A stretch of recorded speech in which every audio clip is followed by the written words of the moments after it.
Alacağım oğlum. Alacağım oğlum. Sen üzülme. Alacağım. Babacığım, o gemiyi bana niye almıyorsun? Bak yavrum. Eskiden denizlerimiz tertemizdi. Güzeldi. Para kazanabiliyorduk. Ama şimdi denizlerimiz kirlenmiş. Pet ve poşet dolmuş.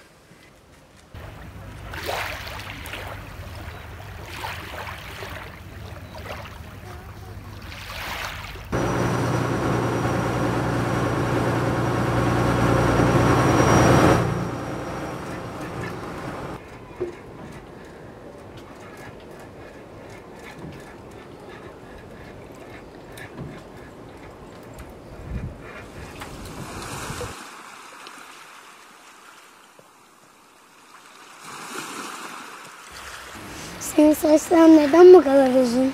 Benim saçlarım küçükken adakladılar. 9 yaşıma kadar saçlarımı uzatacağım.